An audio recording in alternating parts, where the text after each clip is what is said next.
The Enlightenment philosopher and physician John Locke once penned a sentence in one of his essays which happens to be the crux of how to acquire true understanding and knowledge and learning. Now, if you, like me, consider yourself to be a lifelong learner, you may have run into a particular problem that I know I have, and actually most learners have. And that is, despite reading many books, you can sometimes feel you're always reading but never learning. You may say things like, I just can't seem to remember what it is I've read. Well, in this video, I'm going to share with you Locke's single sentence. But we're going to break it apart together and weigh it up. Because as we do, we're going to find out the key to actually developing true knowledge and understanding from what we read. But we'll also find the catastrophic approach that undermines our ability to learn. An error in thinking which we may not realise we have.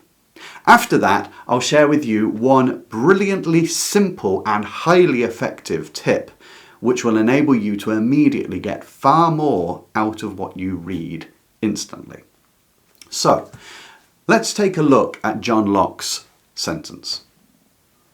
Reading furnishes the mind only with materials of knowledge. It is thinking makes what we read ours.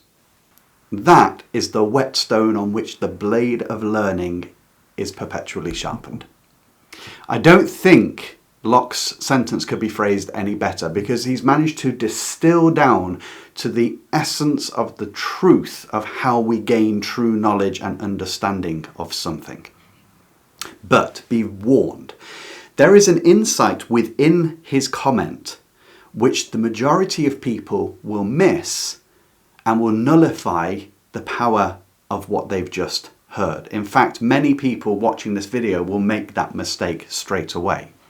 So what we're going to do is we're going to unpack this sentence to extract its riches for ourselves and change the way we learn for good. So the first thing to say about the sentence is that it's in two parts, isn't it? The first part, that what we read, or you could say what we watch now and listen to, furnishes us with the materials of knowledge. And the second part is thought makes it our own. Now, the second part is the real fire. It's the crucible in which everything we take in, the dross is smelted away and we are left with the glittering, solid, refined, precious metal. But despite that, the vast majority of people will spend the vast majority of their time on the first part alone. And that is a catastrophic error of approach, as Locke fully understood. So why is that? It's because if you ask most people, and myself included, we're quite vague and fuzzy in our thinking, why they're reading something. They'll say, I'm reading to gain knowledge. But look at what Locke said. He said, reading furnishes us with the materials of knowledge, not knowledge itself. And this comment that we read to gain knowledge, and that reading will make us smarter almost of itself, is a real big misunderstanding of how we learn. A lot of people would think like this, if you could put it into words. If I read lots of books and I take care to remember the facts and the advice and this, that and the other, then I will be a knowledgeable person. Now, I can prove that by the YouTube comment sections. So, this video itself, there's probably hundreds who after hearing me give Locke's sentence will be like, yeah, I get that, and they've moved on. Don't need to see the rest of the video. They are the kind of people who will leave a comment down below saying the advice is John Locke's sentence. And others will be like, thanks, saved me 20 minutes of viewing. Locke, ironically, is pointing the finger at those ones, calling them out. Because they've made the mistake of thinking memorizing a piece of advice is knowing it. And that's not the case. So, you could phrase John Locke's sentence gives rise to two other maxims, you could say. The first is that to know of something is not to really know it. I've got a coin here, okay? Now, it's a pound coin, and it's an older one, so it's got Queen Elizabeth's image on it. Now, I could say, I know that's Queen Elizabeth II. Does that mean I knew Queen Elizabeth II? No, they're vastly different things. The second one is an intimate relationship, truly knowing someone. Now, the same goes for facts and information we read. When we read something and go, oh, that's a bit of advice. Now, I've memorised that, I know that. No, you know of it. It has not become a part of you. It's not become intimate. You're not intimately acquainted with how it really works. And that's what Locke is driving at, to become knowledgeable. This is proved further in day-to-day life. You see people on YouTube, for instance, saying, I like to read one book every single week or one book every 3 days, and as if that is going to make them knowledgeable of itself. What that will do is it will give you knowledge of lots of good advice, but it won't make you intimately acquainted with it. It won't have become part of you, and therefore it hasn't made you very full of understanding and truly knowledgeable. Now, the other maxim that we want to consider is this. You can remember a fact and not know it, but you cannot know a fact without having a memory of it. Now, let's explore this. You can remember, you can memorize facts and advice and still not know them. Let's demonstrate this. Finish this equation for me. E equals MC. Now, for however many thousands watch this video, practically all of you said squared. E equals MC squared. Now so you know that truth, you know that fact. But let me ask you a different question. Could you explain E equals MC squared? Are you intimately familiar with it? Could you demonstrate how, using that equation, this coin here could provide the power to support an entire city for a year or something? Do you know how the equation comes to that point and that you could demonstrate it? Probably not. So you've memorized the fact, but it doesn't mean to say you know it. And we all do this. And when we approach learning this way, I'm reading it and I'm trying to memorize lots of things, and then later on, weeks later, you think, I feel like I've been reading but never learning. This is why. Because we've confused getting to know of a fact with truly knowing it. And this brings up the second part of Locke's statement, which is the critical part. So I'm not saying remembering stuff is wrong, by the way. Reading furnishes us with the materials of knowledge, but it's not knowledge itself. Think of it this way. Your mind is a building site. A book brings along timbers and cement and sand and bricks and windows, but it doesn't bring the house. You have to, the book may supply the guidelines, the architectural plans, but you have to construct it. Most of us treat it like, I'm getting all these upgrades for my mind and these facts, I'm plopping them in as if that will do any good. Do you know, a building full of upgrades is a warehouse. It's only useful if you've got a machine and you actually install the upgrades. So that brings us on to the second part of John Locke's sentence, where the real magic happens. But this is the harder part, which is why we often don't do it. He says that we need to make information or advice or some truths or facts our own if they're going to really become knowledge. It's the difference between, putting coins in a piggy bank. You have basically hoarded a load of coins, or eating something. Now, when you eat something, you've not just collected it, it goes through your body, you extract the best out of it, and it's assimilated into you. It's become a part of you. So when we read, we don't just want to collect the information, but we want to make it a part of us. And how do you do that? By thinking, is what Locke said.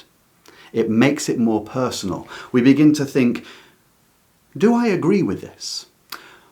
Where would this not work? That's always a good question, because you stress test a bit of advice. If you're reading history, can you take the time to Envisage the scene. Play it through. Imagine you are the character. How does this event relate to that event? Can I see the connection? If you're reading literature, this character, who would be this character today amongst my friends or amongst people I've met? If they're a baddie, you may not have bad friends, you see. You're making it your own. Now, speaking of ownership, the writer Walter Benjamin, in an essay about unpacking a library, he had moved house and he's unpacking his library and he's talking about the books. He says this: ownership is the most intimate relationship that one can have to objects.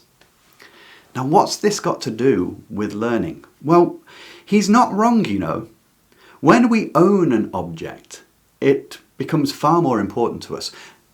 A person may hear of a neighbour's car being vandalised and may shake a solemn, deprecating head at the hoodlums who did it. But if the same person saw hoodlums coming towards his car, the chap might risk confrontation, even bodily harm, to get between them and his car. Why? Because he owns it. Why? So what? Well, it's become a part of him. He takes his kids to school in it. His work depends on it. He goes to work in it. He's made journeys in it on holidays. Even when it's sold, people will still feel a sense of sorrow when they watch an old car drive away. When we own something, it becomes intimate to us. Now, if that's the case with objects, how much more so with thoughts? When what we read, we take the time to digest it, to not just rush on to collect the next thought to deposit in our mental piggy bank as if that's making us rich, which it isn't. We instead digest it, take it in, walk around with it, look at it from all sides, draw our own conclusions from it. Now we know that piece.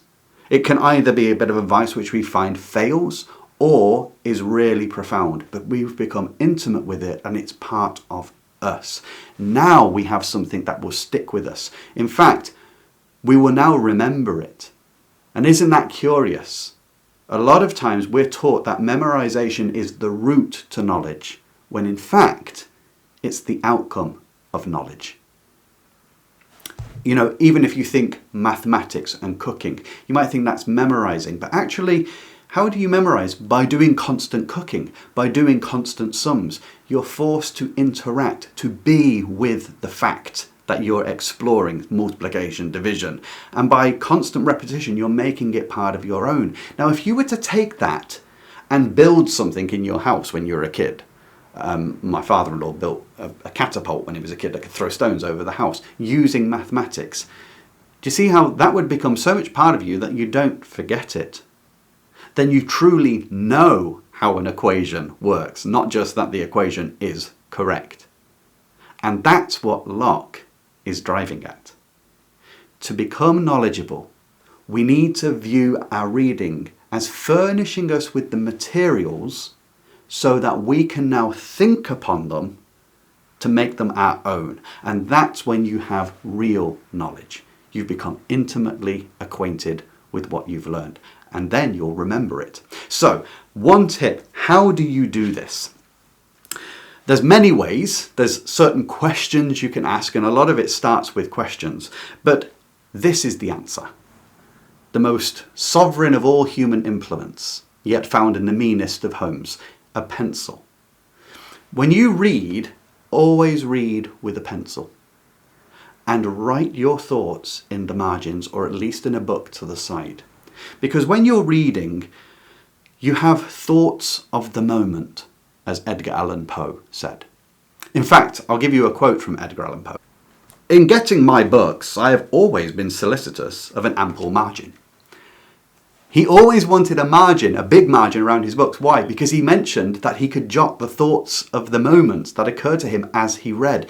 You see, we can read, and yes, we can understand something, but our thoughts are like vapours. They blow away in the breeze of our, the mistral of our thoughts, which are constantly moving and toing and froing. And we lose our thoughts. But when you take the time to write it, it hones you in on not just remembering what's being said, but eating it, getting intimate with it, thinking about it, I think the author is wrong here because X, Y, Z. Oh, will this person go on to do this? I'm anticipating. This seems to be a theme running along in the book. Notice the amount of times this word is used.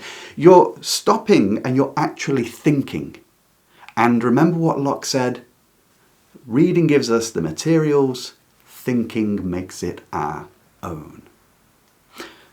I'm going to show you something now. Bleak House by Charles Dickens, my edition. Now, I'll just show you the first page. Can you see that?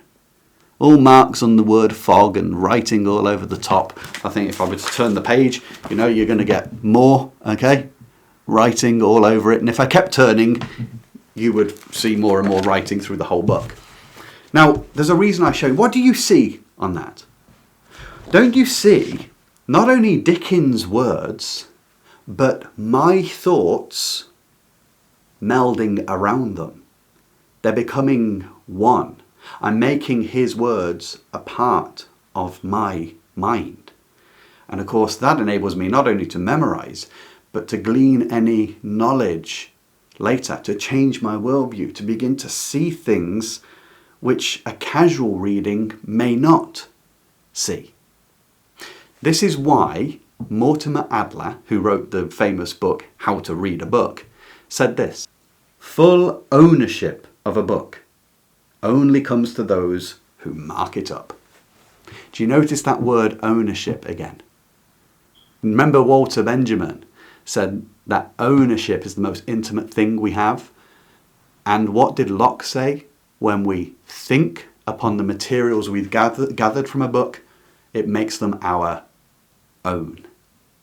And so that is the key to never reading without learning. If you find you're reading lots, but keep forgetting what you're reading and don't feel you've got anywhere, maybe don't read as much. Slow and steady wins the race. John Locke refers to that in his essay. Rather than chasing after lots of new information, which is what people do, and we see it in the comment section on YouTube saying, here's the advice, move on. They're not taking the time to follow a video which assists them in thinking it through and will generate other thoughts for them to make it their own. When we approach knowledge that way and reading books that way, then we become learners, because we have taken the materials of knowledge furnished to us by the things we read and made them our own by thought.